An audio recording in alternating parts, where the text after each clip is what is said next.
A blessed day and beautiful morning, especially to you, Doc Richard Nelson. It's a great honor to be part of this MPH program from IAS, and I learn a lot, most especially from you. And for our class, I've been so much blessed, especially for this first year in our study. Now, before I will share my research proposal, allow me to introduce myself, Doc. I am Pastor Ronnie Mangkao, born at Margos, Kapatagan, Lanao del Norte. I take up my bachelor's degree of theology at Mountain View College last 2011. And because of God's calling, I immediately grabbed the opportunity to be part of Western Mindanao Conference.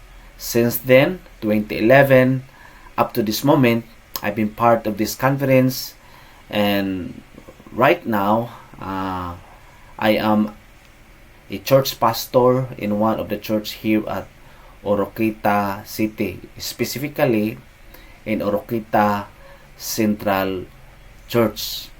Before my assignment, I was assigned in different districts and churches. I have my wife, in the person of Rohani Hugo Mangkao, and we are blessed with two kids, one girl and one boy. The girl, the name is Reniel Elise, a grade 2 pupil, and the one boy, Renier Idson, a kindergarten pupil. And we are so happy indeed for the great ministry that God had entrusted to us. By the way, my wife is a school principal here in our church school at Oroquita City. By the way, my research proposal, or the title of my research proposal, is Exploring the Risk Reduction for Gastroesophageal Reflux Disease, or GERD. And these are my research questions. Number 1, what lifestyle modifications are most effective in reducing the risk of GERD? Second, what is the impact of mental health on reducing the risk of GERD? And lastly, the third, which medications are most effective in reducing the risk of GERD? By the way, before I will go further, I will just share to you, Doc, why I chose this topic. First, because I have two co-pastors who have been experiencing this kind of disease. These are my senior pastors, and I have also members of the church who have this kind of disease. That's why I challenge myself to explore more about this kind of disease and to explore what are the possible ways to reduce the occurrence of GERD. By the way, GERD, or gastroesophageal reflux disease, also known as acid reflux, is a condition where the inside of the abdomen flows into the throat, leading to unpleasant symptoms. And I found out that there are a lot of factors that we need to consider the occurrences of GERD. Number 1, because of our lifestyle. Number 1, primarily lifestyle is as a great contribution why GERD occurred in our body. Second, of course, in our mental health. Okay, and the rest will just contribute to trigger this kind of disease. Now, if for me to able to discover on how to reduce the risk of having this kind of disease, simply I discovered it's just to to change our lifestyle. Why? Because there are various studies have indicated that individuals who have this kind of disease, it's because of their lifestyle. Okay?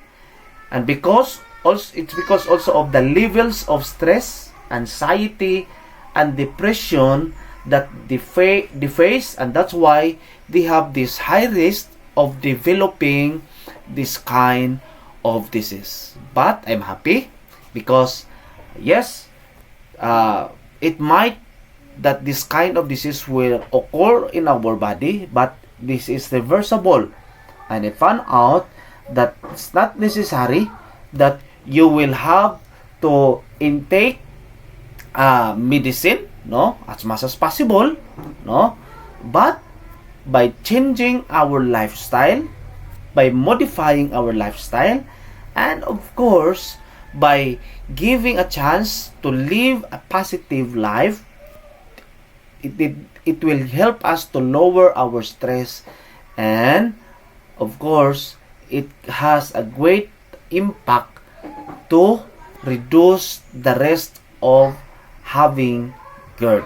Now, of course, in modifying our lifestyle, you need to change your diet, you need to have the physical activity, no, everything, no, everything. You need to have this lifestyle, and of course, the setting of your mind, you need to have a positive mind. And if it's really necessary, I found out also that there are several medication, no, that I discovered in my research that it's really effective, no, in reducing the risk and symptoms of GERD. If GERD is, no, you will suffer much more, and it will give you a lot more harder. That's when the time that you need to apply the several kinds of medication, no, like for example the proton pump inhibitors, which is the most efficient drugs, no, in reducing the risk symptoms of gastrointestinal reflux. But it's necessary, no, to change our lifestyle. Aside from applying several medication, first and foremost, you need to change our lifestyle.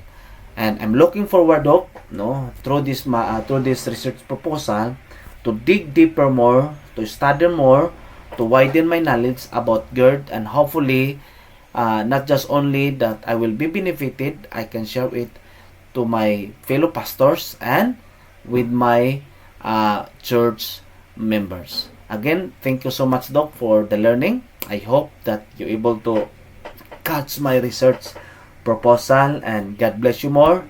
See you for the coming years. Thank you so much, Doc.